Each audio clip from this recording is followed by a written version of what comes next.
done, John. Thanks.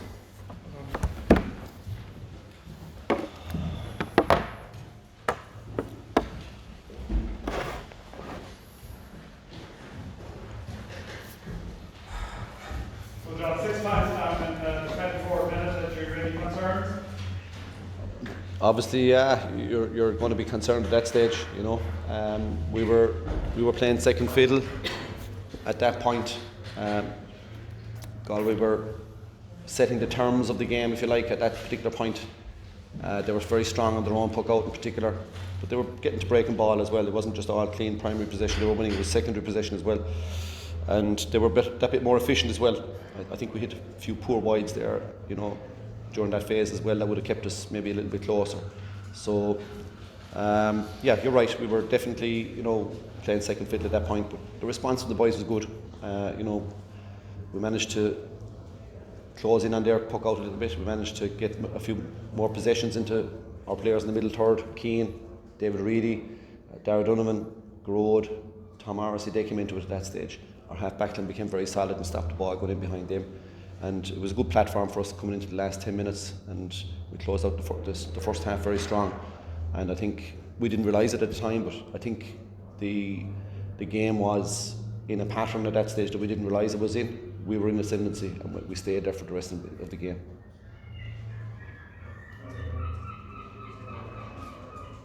John, is that second half the best you produced this year?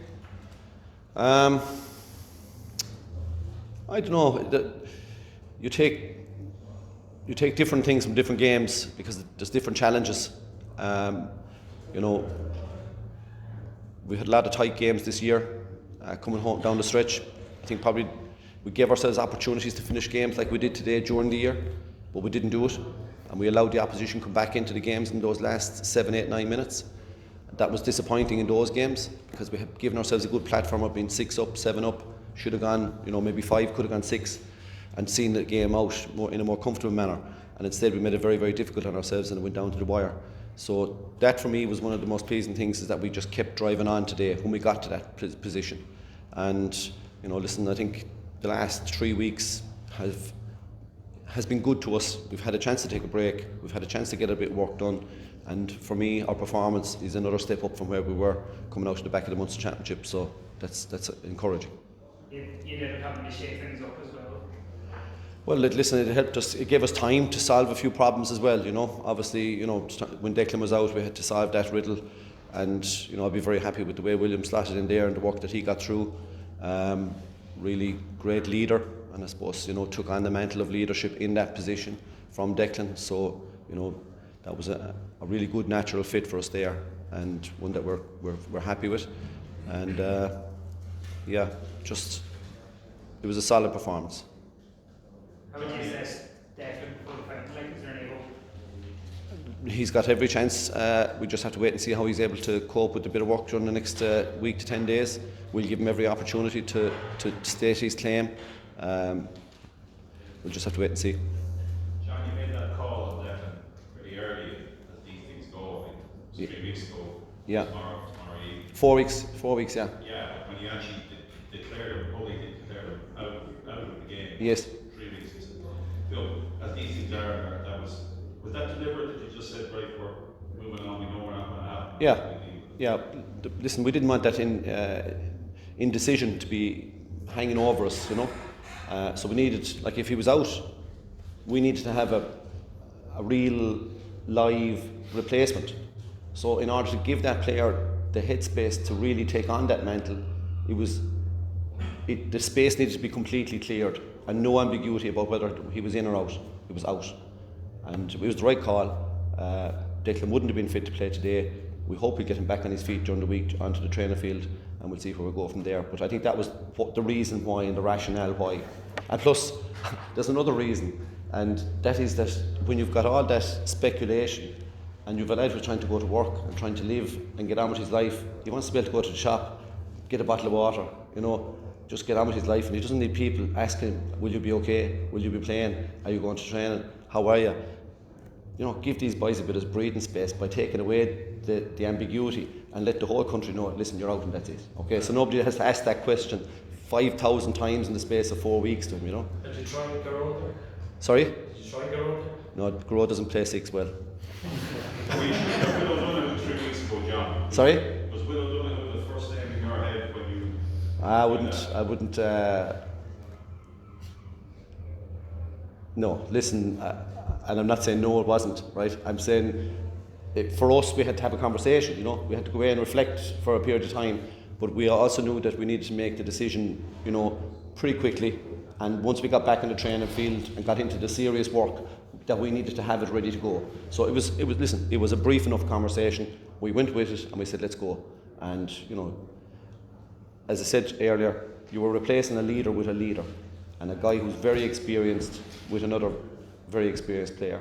And William has played 6 for his club on numerous occasions, and we'd seen him play 6 for his club on numerous occasions. So, you know, you just have to put faith in your gut and in your instinct and go with it. And to be fair, the entire group bought into it straight away. 4 in a row, John, like only a couple of teams in the history of the game have achieved that. Are you conscious of obviously what it would do in terms of putting this team's place in the history? Well, listen, I've often said it to the lads, you know, I don't need, or they don't need any further success to demonstrate to them or me or anybody else, you know, that they are a great team. You know, they have been a fantastic bunch of men. They are and will continue to be a fantastic bunch of men, no matter what happens. That is something that obviously is a point of focus, but it's not. You can't concentrate on the finishing line. You have to concentrate on the piece of work that's in front of you. And we've done that very successfully right throughout the season. That's been there since the day we left here last year. You know, that was always going to be there as a question. Could that be done or will it be done? But like, all we're worried about is, can we win the next match? And can we give ourselves an opportunity to win the next match? So we've managed that well. I suppose, listen, we're very experienced. They're very experienced. And, you know, we've had enough to worry about, to be honest with you, besides that. Like when you're losing the likes of Sean Finn, Declan Hannon, Keane has had injuries. You know, we've had a lot to contend with, and we've had a barrage of really strong challenges coming at us in the Munster Championship. So we haven't had time to look very far down the road at all. Only just take it week to week, session to session, and be the best that we can in those moments, and not wish it away on ourselves either. You know. John, a lot of talk ahead of the game about the form of Aaron Gillan, and look, he's a marked man. Every game he comes into, but grabbed the 2 goals at the second one at a really crucial time. The first one as well, early on in the game. Just a word on Aaron Gillan. Yeah, listen, he's been in super form. He's in the shape of his life, and he's just in a really, really good space. And you know, he's got such fast hands. He's good in the air. He's good in the ground. You know, left and right. He's a really, really top class player. Great forward. But you know, he'll still come out of today saying, you know, there was a couple of chances that got away from him today. You know, a couple of shots from play, you know, that he got away from him. So there's always something that you'll feel that could have gone a bit better. So for him, he'll be just focused on today. The good pieces we'll acknowledge. The pieces that can be better, we'll go back and we'll work hard on to make sure that the next time we get back here, they'll go right for him. And I suppose just a word on Cathal O'Neill as well, coming off the bench, because you do have a settled group, I suppose, from 2018 on. It's a lot of that nucleus. It probably isn't the easiest for a young player to break through amongst all the hurlers that you have to contend with, but to come off the bench and the energy he's shown and the championship he's had so far has been impressive.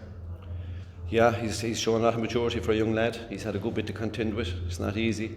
It's not easy to fight your way into that group either, you know, but I think all of the guys that come off the bench today all contributed handsomely and maintained shape, maintained intensity, maintained forward momentum, and maintained the scoreboard ticking over. So very happy with the way we finished the game. I thought we finished very strong. John, you picked up a couple of injuries before the final last year, occupational hazards perhaps, but will you look to do anything different now in these 2 weeks? No. Listen, those happened on the Friday night before the match. The most innocuous of things, just 2 guys going up for a high ball. David Reedy came down, landed on his ankle and went over it. Kyle picked up a bit of a hammer inside in a small bit of work. These things happen. The 18 final, we had guys hitting out slitters to the boys as they were doing a shooting drill, and Peter Casey went over on his ankle on one of the balls that just happened to go in under his foot on the Friday night. So these things happen, but we can't allow those risks to impede our intensity in our training and trying to be a better team the next day. And there's only one way we're going to be a better team the next day than what we were today, and that's to work harder again for that. So boys know that. We've been through this enough of times. We have to trust ourselves and trust in the work, so as that if something does go wrong, we've trust in the next man up to do the job. It's an occupational hazard, as you say. But if you don't work hard, you're not going to be better. So you're better off staying home altogether then. So it is an occupational hazard. You do at times have your heart in your mouth as a manager when fellas are going hammer and tongs at it, and it's only 48 hours out from a match. But you know that without it, you won't be able to do what's required. You won't be able to survive in the fire pit that is those moments where there's 15, 20 people literally scrapping for their lives to get their hand in that ball. And if you haven't done it in the previous 2 weeks, you certainly won't survive inside there, on the day. So you have to go after it. We'll go after it, and we'll take whatever risks are there. If we lose another man or two, so be it. Sean, you seem to be winning these semi-finals more easily than we were winning at Munster. Quite hard because of the rest. No. As I said earlier, we put ourselves in a position where we could have won a couple of games in Munster, but we didn't do it. We didn't finish it out. We didn't finish out strong. We didn't have the same impact off the bench.